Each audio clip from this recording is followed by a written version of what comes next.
Hello and welcome to Views on News. I am Jawad Tehami. We'll be taking up for discussion an important presser that was made by DGISPR Lieutenant General Ahmed Sharif yesterday. Let me quote one of the important statements he made in that. From now on, we will use the term Fitna al-Khawarij to refer to TTP, while all terrorists associated with the group would be termed Khaji, the outcasts. He also went on to say that 139 soldiers have embraced martyrdom during the first 7 months of the year. Unquote. We have seen a resurgence of terrorism here in Pakistan, especially the Afghan Taliban took over Kabul back in 2021.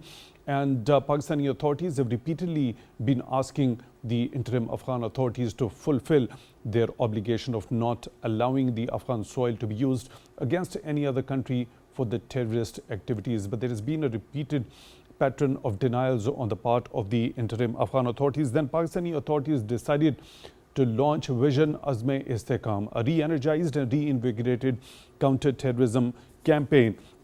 DGISPR in that particular presser also talked about the number of intelligence-based operations which have been carried out so far in this year, which stand at 23,622, and on daily basis around 100 operations of such sort are conducted by security forces and law enforcement agencies here in Pakistan. Most recently, we have also seen United Nations Security Council's Analytical Support and Sanctions Monitoring Team in its report has talked about that active collaboration, in fact increased collaboration between Al-Qaeda and banned Tehrik-e-Taliban Pakistan, Fitna al-Khawarij, and the kind of support the latter is getting from the Afghan Taliban.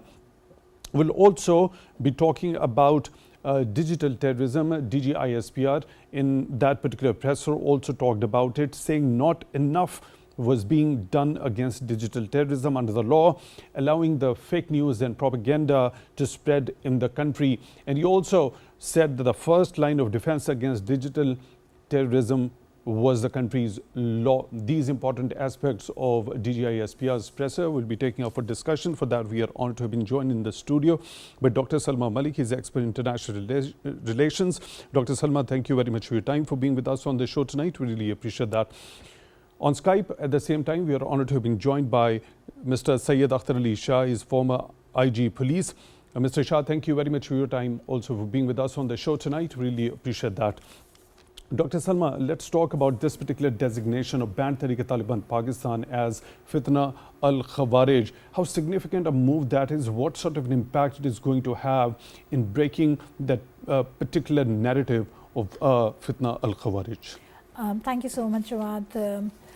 Well, actually, I'm in two minds in saying what am I going to say, but at the same time, what we need to understand is that there are a lot of people who are emotionally faith-based, affiliated to these people, and the type of narrative and the type of rhetoric such groups use, and that is particularly their DNA and the main selling feature.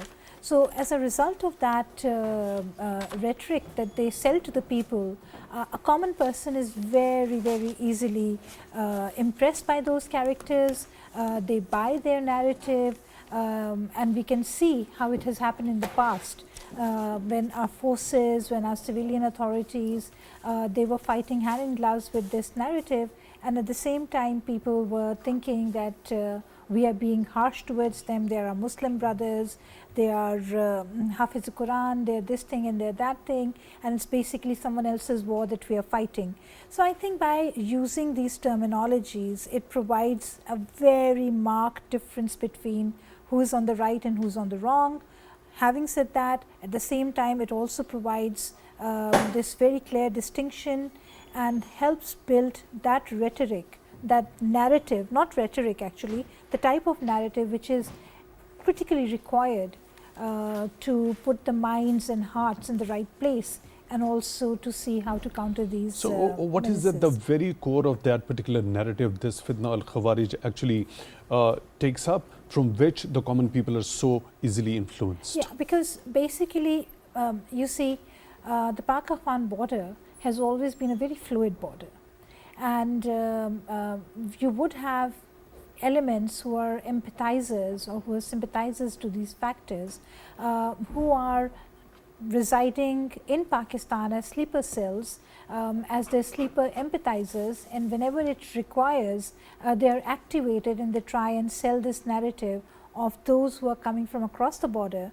sitting in Afghanistan, creating problems for the state of Pakistan, and yet trying to sell it that we are not doing anything wrong.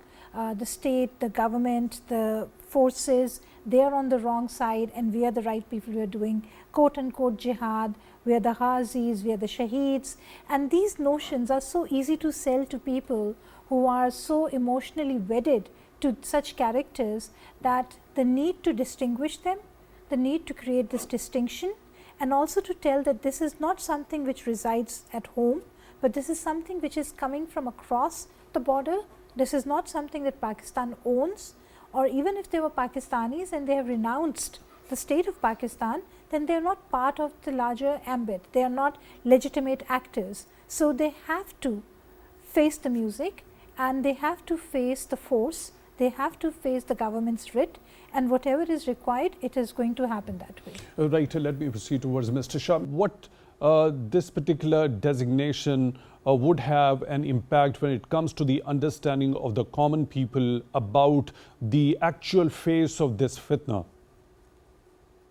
The actual face, as I have mentioned, that it sowed this seeds of discord and division within the Islam at that time. So similarly now today, when a handful of people take law into their own hand, they take guns in their own hand. At that time it were the swords. Today it is gun. When a group of people take guns into their hand and they do not adhere or listen to the voice of the majority. And as far as the majority is concerned and this type of government is concerned, we can always refer to one of the religious scholars, Maulana Syed Abdullah Bududi, who had written on Khilafat al-Malukiya, where he has very elaborately mentioned that how this discord was, and he also mentioned about the Khawarij, and he also mentioned that in modern days the parliamentary system of government, the democratic system of government is the only way to deliver act within the principles of Islam. So as far as the Constitution of Pakistan is concerned, it is also raised that Pakistan is the Islamic Republic of Pakistan. No law shall be enacted in conflict with the Quran and Sunnah. So we are an Islamic Republic and the majority of the people have accepted this kind of system. But on the other hand, a few of individuals, they try trying to dictate their own terms. So, and that through the coercive means, using violence. So it cannot be allowed. Right, let me proceed towards, we are honored to have been joined in the studio by another participant, Ahsan Durrani, Director Policy Research Center. Mr. Durrani, thank you very much for your time, for being with us on the show tonight. Really appreciate that. Talking about that specific presser by DJI SPR yesterday, let me quote and excerpt. This is because it is a mischief-making group. It is neither an ideology nor has anything to do with Islam or Pakistan. Your understanding regarding what sort of an impact this designation, Fitna al-Khawarij, to ban Tehrik-e-Taliban Pakistan would have when it comes to the people, common people generally following that false narrative they are trying to spread and following that particular line and sympathize with them later on?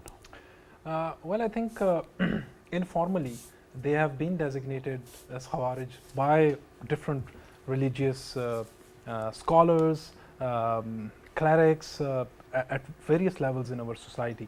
But this is the first time that the spokesperson of the military has officially designated them as Fitnatul Khawarij. Coming back to your point, I mean, there is no genuine or even remote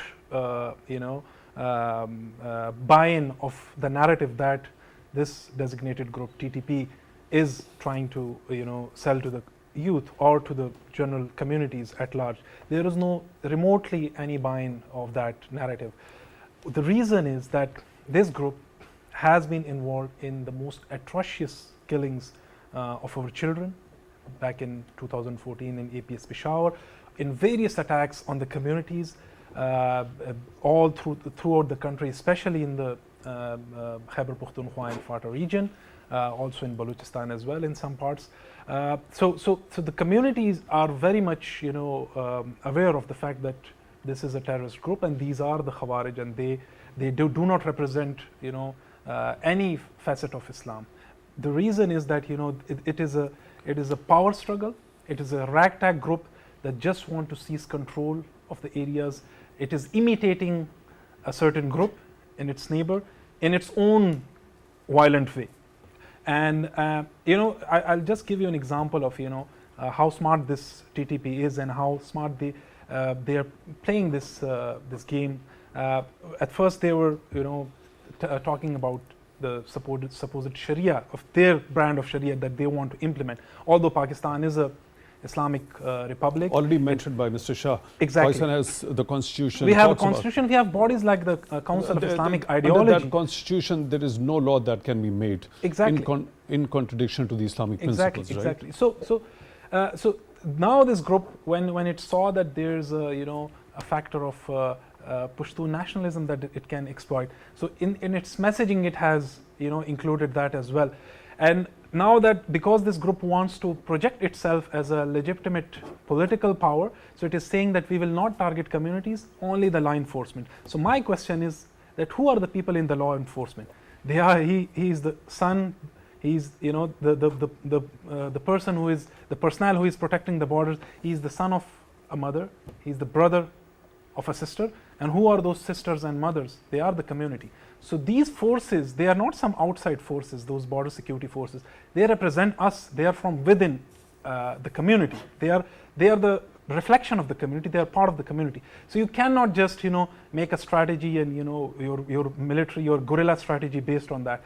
So I mean, they have been rejected by the communities. They don't have any buy-in within the community. They don't have any respect within the community. You go to any tribal society, they are viewed, they are discussed in a very repugnant way, but just because they have outside support, they have the outside support. I'll come back to you, Mr. Durrani, to have your deeper understanding regarding as to that outside support. And you already mentioned it is a group following another group for that territorial gain.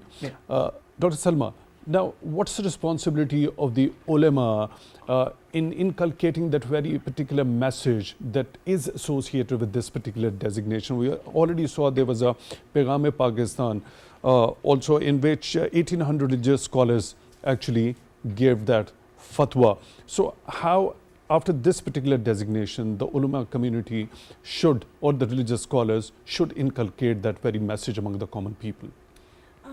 For a country such as ours, I've mentioned this previously as well, and Mr. Durrani also pointed out, and so did our friend from police services. Being a religious society, being a Muslim country, plus the fact that our people are very deeply faith-based, the role of a faith leader and the thought leaders or religious thought leaders becomes very great in such a country. They can make and break the people. If they put the right message across, then it really makes the day, and if they don't, that creates a lot of fitna. And we've also seen that people such as this particular outlawed group has also banked on these wrong notions and tried to sell their narrative through the religious lens and prism to people who innocently believe them.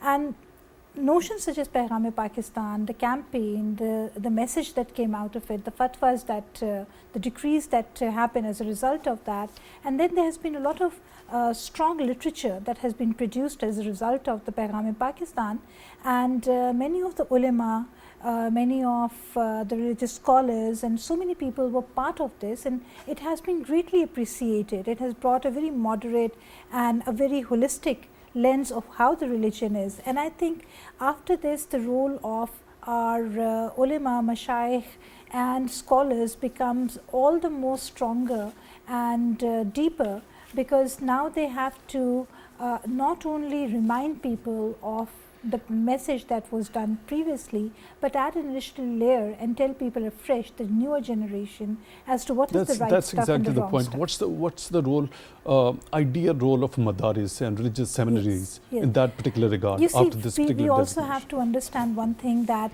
the madaris that were created during Soviet invasion of Afghanistan and the madaris which are working today are a very different animal altogether. A small madrasa student may have a cell phone in his hand and he has access to the entire globe, right? And they can digitally overwrite so many things, and there has also been conversation about the digital terrorism as well, and they have access, they have been inculcated, they can also access the world, there is power of media, so many things.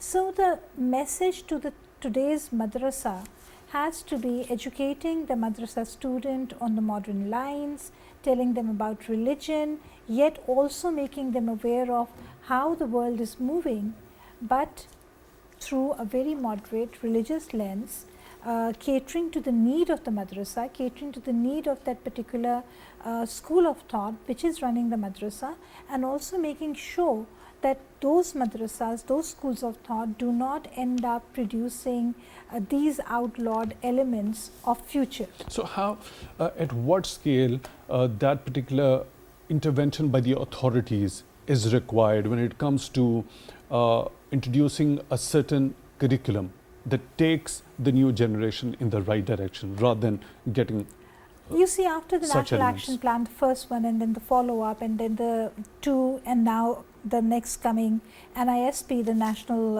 Internal Security Policy, the need that such approaches have to be very comprehensive and holistic, where you have the civil society, you have the military, you have the civilians, you have the educationists, the stakeholders, the end users, all on the same table deciding about how to go about doing these things, was felt extremely acutely. And as a result of this, this effort has been done. There could be several loopholes that one can talk about, but these efforts have been initiated, and each time they are done better than before. And I think there's always a particular extent to which the government has to perform, and then the stakeholders have to take the message forward, and layer through layer we have different responders who are not only adding quality inputs to such policy overtures, but also following. It's a bottom up and top down approach through which it becomes a very smooth flow, and only then such policies, such apparatus can properly work. Right. Mr. Shah, what's, as per your understanding, happens to be the role and the responsibility of the religious ulama, the scholars, and specifically when we talk about that Paigam-e-Pakistan fatwa, religious decree issued back in 2018, signed by more than 1,800 religious scholars. Do you think such type of things are required now more after this particular designation of this banned TTP as Fitna al-Khawarij? The responsibility, of course, rests with the main ulama who are heading different madaris. One is Wafaqul Madaris, the other belongs to the Barelvi sect and so on, earlier these, and they one Hadi Madaris. So all heads of the Madaris, they had been holding meetings with the Ministry of Religious Affairs, Islamic Ideological Council. So they have to guide down the line all those who are graduated and are studying there, not to use any word in their sermons or other congregations where the sentiments of any other sect is injured, or any speech which carries hatred against any other person or group of persons. But unfortunately, when we we were discussing the digital terrorism. Unfortunately, even if we visit YouTube, you will find religious scholars of different sects pitted against each other and trying to uh, uh, point scoring and trying to prove other as a kafir. So these kind of tendencies, and we have all kinds of laws. We have the prevention of digital crime or cyber crime act. We have got the Anti-Terrorism Act 1997. So the responsible agency like FIA, Anti-Terrorism Department, they should nip the evil in the bud, and they must surveil and regulate the YouTube where such kind of scholars making their who are delivering their speeches during the different congregations then upload on the YouTube. So this trend has to be stopped. If you want to have a conducive environment, if you want to have interfaith harmony, so these arms of the state must act swiftly so that anyone who tries to violate is certain that he would be taken to justice. Right, when it comes to regulation, specifically talking about the religious seminaries, at what level and what sort of intervention on the part of authorities is required in order to properly regulate the religious seminaries? Mr. Shah. I have mentioned, we have Anti-Terrorism Act. It's very clear that whoever prepares or disseminates information through any information system or device with intent to glorify an offense relating to terrorism, any person convicted of a crime relating to terrorism activities of proscribed organization, individuals or groups shall be punished with imprisonment for a term which may extend to 7 years with a fine. The law is very clear. We have also got cyber terrorism laws. So the need is to implement those laws and to further enhance the capacity of those organizations. For instance, this now prevention of cyber crime, it is only confined to FIA, but FIA do not have the proper capacity. It has to be the police authority, police stations, counterterrorism department. They also have to be authorized to investigate cyber crimes as well, cyber terrorism as well. So then we can bring some sanity to this. Otherwise, it's unregulated. The law is not implemented, and such kind of people are at their own. The scope of the implementation of these already present laws must be done. Mr. Durrani, when we talk about, I'll come back to you regarding that earlier point that you made, the group getting the support of another group and trying to follow that line of getting the territorial control. What's your understanding regarding as to what sort of, at what scale that intervention when it comes to preparing the newer or the younger generations out of religious seminaries is concerned, where and how the authorities should intervene, either should through curriculum, or are there any sort of other interventions that could be thought of and implemented? Yeah, that's a very, very important question. I think the problem lies at the issue that we have with the terrorism somehow is related to this issue as well, because historically seminaries have been used as recruiting grounds by various terrorist groups. And the problem is that these seminaries are heavily unregulated. And it starts with, not registering them, not being present on government record. Everyone can, just stand up and, construct a small building and, open a seminary. And the problem is that there is no registration process. The funding that these seminaries get is not being accounted for, is not being checked. Who is funding them, for what purpose are they funding them, what type of curriculum is being taught, who is teaching that curriculum. By the way, this was the instructors. point number 10, registration and regulation of the religious seminaries in the National Action Plan. Yeah. Even after that? Even after that, I mean, even it was part of the Financial Action Task Force 40 action points. You know, the charity collection, it was heavily unregulated, and as part of the Financial Action Task Force, the action points that we met, there were charity commissions established as part of the charity bills that were passed in various provincial assemblies. National Counter-Terrorism Authority was the lead on that act. But I mean, still there are so many loopholes in that system when it comes to implementation on those laws. The seminaries need to be regulated. There need to be a one unified body. The problem is that, you know, we have in Pakistan, we have so many parallel laws and parallel institutions working, as Mr. Shah has rightly pointed out, FIA doing something, but it's, you know, there are other things that are, it's not, that are in its mandate, but it can't do it. We have the National Counter-Terrorism Authority. Why is it not functioning as a unified force? Why does not it does not have a law enforcement wing? We have seen that NACTA has been reduced to only research and analysis and or designating terrorist groups. Why does not why it does not have a law enforcement wing? And the problem is that, you know, so many institutions are working in parallel. There's a confusion in what comes under whose ambit.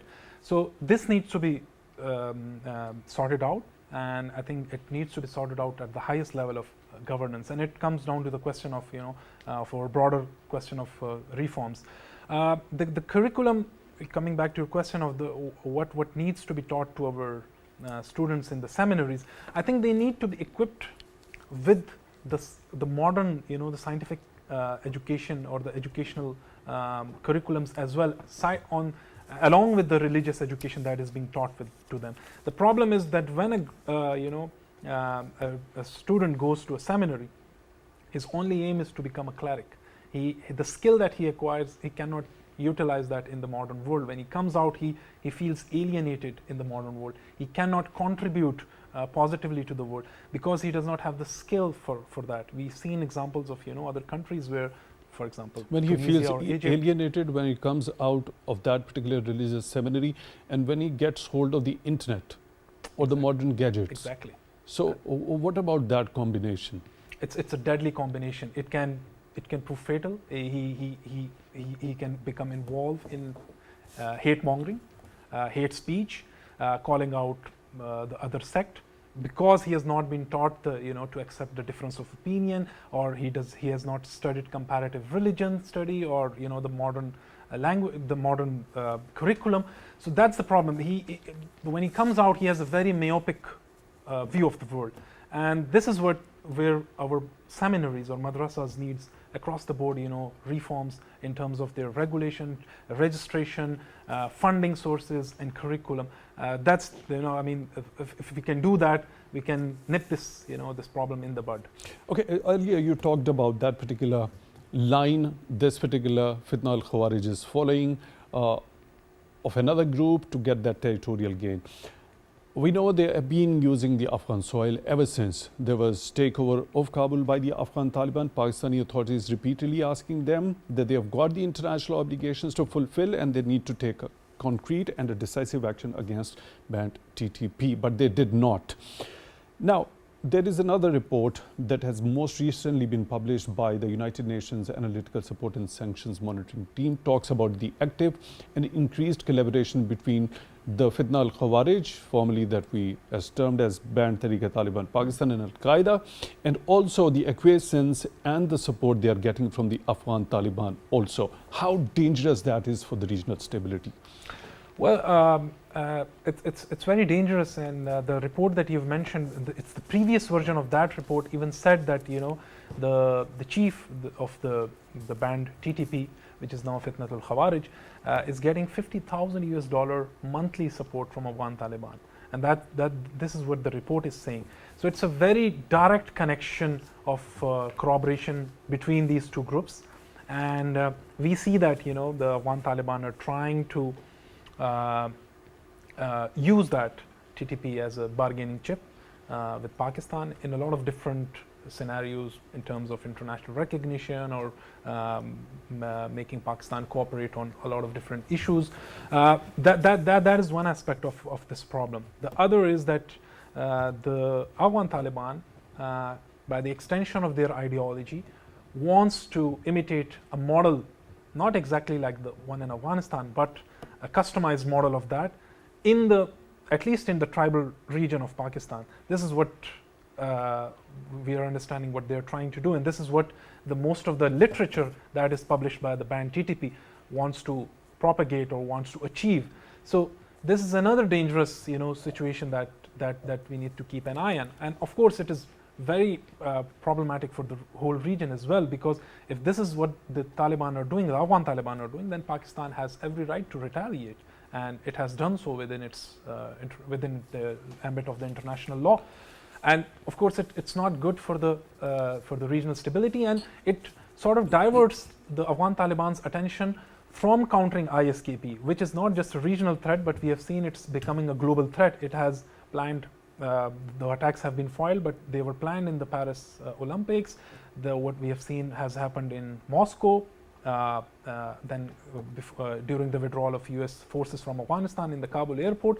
So it is recognized, even the US CENTCOM has recognized ISKP as a global threat to US homeland as well, and to the Western capitals as well. So the Taliban's focus on supporting TTP is essentially diverting it from its efforts against ISKP, and Taliban, the Afghan Taliban, need every support to counter ISKP, and Pakistan can share its counterterrorism capabilities with Taliban, can offer with the support of the US to counter that. So I mean, overall it's a dangerous situation that is developing, and I think the onus lies on the Afghan Taliban. All right. Dr. Salma, how do you look at that increased collaboration towards Fitna al-Khawarij from Al-Qaeda in particular? You see, where I absolutely agree with Durrani Sahab, a few things that I would digress from him on this point. The Fitna al-Khawarij actually provides the Afghan Taliban with that foot soldier capacity, which they can use against the ISKP, and they have been using that. So that is why that is one of the big support bases they have. I mean, on the logical front, what Durrani Sahab has said, that if they want to act as responsible actors, the Afghan Taliban can always look at a next door friendly state and ask for help, and then seek legitimacy as being responsible actors who want to be state actors. Yet they don't want to do that, because they have that type of foot soldiering capacity, and in plenty people who really look up to them, and they consider them to be their guiding torch. And that is the allegiance that this Fitna al-Khawarij has given to the Afghan Taliban, and they're using it and they're manipulating it. The second very important factor that has just been highlighted, the amount of money which is being given to such banned outfits from actors who themselves are not legitimate in a country which does not have a very solid economic base. Where is this money coming in from? Is it the drug money? Is it the money which is coming from friendly and not so friendly states? Is it the money that is coming from all type of global illegal consortiums which are again putting in their effort? Any of this combination has deadly consequences for Pakistan, because Pakistan stands right next door, and anything that happens in Afghanistan has very strong ripple effects that happen to Pakistan. Now, do they want to respond to the Al-Qaeda, or do we again see the return of the same practices that we did prior to 9/11, that if they're sitting here, the Pakhtunwali code does not allow this thing to happen and that thing to happen. So it's a very selective way of invoking the cultural codes whenever it suits them, and revoking those cultural codes, or going the other way, looking the other way whenever it does not suit them. So we have to figure something out in between. So what about the identification of those sources of funding the Afghan Taliban are having, and they are ultimately supporting the banned Tehrik-e-Taliban Pakistan or the Fitna al-Khawarij? How to identify that? And once identified, what could be the possible mechanism in order to address that particular thing? I think it's not only Pakistan's responsibility, it's the international community's responsibility. The same international community which had come with a lot of firepower and bandwagoning on the point that they are the champions of international humanitarian rights and they are going to put everything in order, and they created havoc in the region for 20 plus years, and they left us all high and dry and just boarded a flight getting the assurance from the same Taliban that they are not going to do anything to them so long as each and every American soldier is back home and safe. And they also left the weapons over there also. And they left weapons for them. So I'm pretty sure they left several sources of funding open for them, and they looked the other way. But there was even a categorical denial by the been, State Department spokesperson most those recently. would always happen. They would always happen, and whenever they need a scapegoat, Pakistan is the ready scapegoat for them to blame all their failures on. That Pakistan did not do what it didn't do because the US could not perform. But whenever Pakistan would ask them that you need to engage selectively with some people and deal a crushing hand against others, at that time they won't listen to us, but then later they ended up creating the same policies, ended up making the Doha process primarily to get a safe exit out of that place. And at this moment, you see, no one really wants to go back to Afghanistan or touch Afghanistan. Whatever is happening in Afghanistan, it is being managed. Is it being managed by a chess game of different militia groups who are being supported by XYZ? And we can very well see the pattern as to who these external hands and forces are, because the US is a bit too busy at the moment in Ukraine and the repercussions of Ukraine on the Middle Eastern conflict. So they don't want to get back into the old mess that they had created, because they have lost all type of legitimacy and all type of that support that they had, or the strong point that they had when they initially entered in Afghanistan. So what about the peace spoiler that it was termed as back in the time when there was Afghan peace and reconciliation process underway? That was just to make the political actors. The neighbor on our eastern side. The neighbor on our eastern side. The neighbor on our eastern side is a very, very busy neighbor. It's trying to do anything that it can to make Pakistan weaker. It is trying to do anything in its capacity to put the type of elements, and you see, I mean, why should one shy away from taking names? But the fact that yesterday when Bangladesh's government fell, the first feeler that came out, which I'm pretty sure was stage managed, was that they tried to put the blame on Pakistan. And why would Pakistan do that, right? And the pattern is very clear.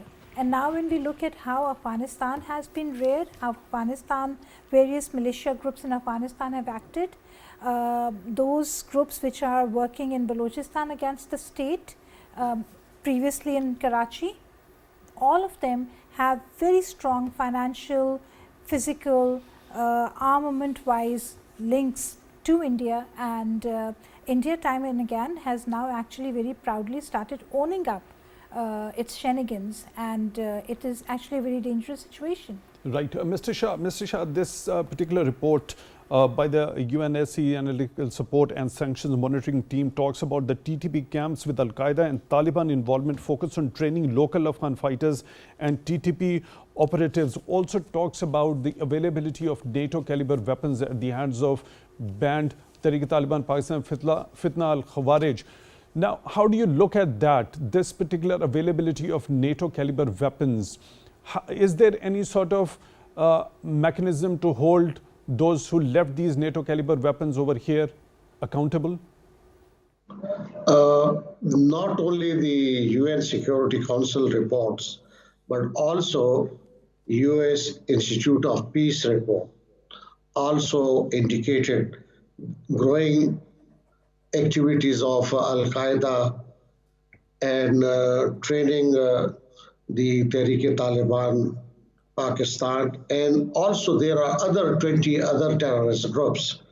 So fundamentally, these activities are in conflict with the Doha Agreement.